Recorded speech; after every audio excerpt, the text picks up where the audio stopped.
নবম এবং দশম শ্রেণীর শিক্ষার্থীবৃন্দ, আসসালামু আলাইকুম। চলো আজকে আমরা বোর্ড পরীক্ষায় আসার মতো ভাগশেষ উপপাদ্যের সাহায্যে একটি উৎপাদক অঙ্ক করি। আমরা ভাগশেষ উপপাদ্য অঙ্ক কখন ব্যবহার করব? যখন দেখব চলকের পাওয়ার 2 এর বেশি আছে, তখনই আমরা ভাগশেষ উপপাদ্যের নিয়ম ব্যবহার করব। এখানে চলক আছে এ, এর পাওয়ার আছে 3, যা 2 এর চেয়ে বেশি, তাই আমরা ভাগশেষ উপপাদ্যের নিয়ম প্রয়োগ করব। এখন দেখো এখানে আছে 9, 9 আমরা কয়েকটা গুণনীয়ক নির্ণয় করব। 1 আছে, 3 আছে।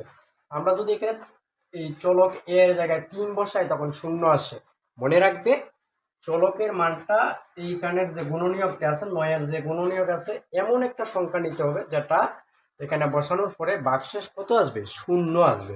আমরা দেখলাম এখানে কত বসাইয়া 0 আসছে? 3 বসাইয়া 0 আসছে। এইবার আমরা একদম সহজ হয়ে যাবে। দেখো কিভাবে করবা।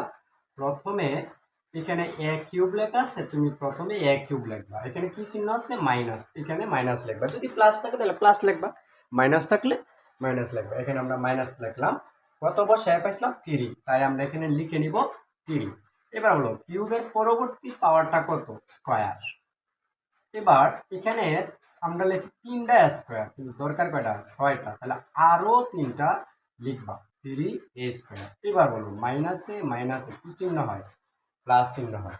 এবার এই যে সহগ 3 আর 3, 3 3 9, গুণ করলে কত হয়? 9। এবার বলো স্কয়ারের পরবর্তী পাওয়ার কত?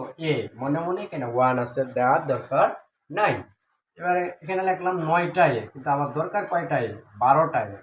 তার মানে আরো 3টা a এখানে লিখে নিব, সাথে যা লেখা ছিল -9।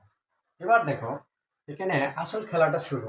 1 2 3 4, এখানে 4টা পদ আছে, তোমাকে 1 2 3 4 5 6 সব সময় 6টি পদে রূপান্তর করতে হবে। এবার আমরা 6টি পদকে ভাগ করি, এই দুই পদে, এই দুই পদে, এই দুই পদে, অর্থাৎ এই 3টা পদের মধ্যে কি কি কমন যায়? দেখো a কিউব মাইনাস 3a², এর মধ্যে a স্কয়ার কমন যায়, থাকবে a কিউবকে a স্কয়ার দ্বারা ভাগ করলে a, মাইনাস a স্কয়ারকে 3a², এই 3a² a স্কয়ার দ্বারা ভাগ করলে আসবে 3। এখানে আছে মাইনাস, আমরা লিখে নিলাম মাইনাস 3a² এবং 9 এখানে কমন যায় 3a। যেহেতু চিহ্নটা মাইনাস, খেয়াল করতে হবে 3a² 3a দ্বারা ভাগ করলে কি আসে? a। এবার বলো মাইনাস আমরা কমন নিচ্ছি, এখানে প্লাস ছিল, তাহলে মাইনাসে প্লাসে মাইনাস 3 দিয়া এই যে 9কে 3 দ্বারা ভাগ করলে কত আসে? 3 আসে, আর এ কাটা যাবে। এবার দেখো এখানে আছে প্লাস, আমরা লিখতে পারি প্লাস 3 আর 9, তার মানে 3 কমন থাকবে। কি 3a কে 3 দ্বারা ভাগ করলে থাকে a, মাইনাস এই 9কে 3 দ্বারা ভাগ করলেও 3 থাকে, সমান। সবগুলোর মধ্যে কমন হচ্ছে a-3, তাহলে আমরা লিখে নিতে পারি a-3। এবার আনকমন কি কি আছে? আনকমন আছে a² মাইনাস 3a প্লাস কত? 3। এই হলো আনসার।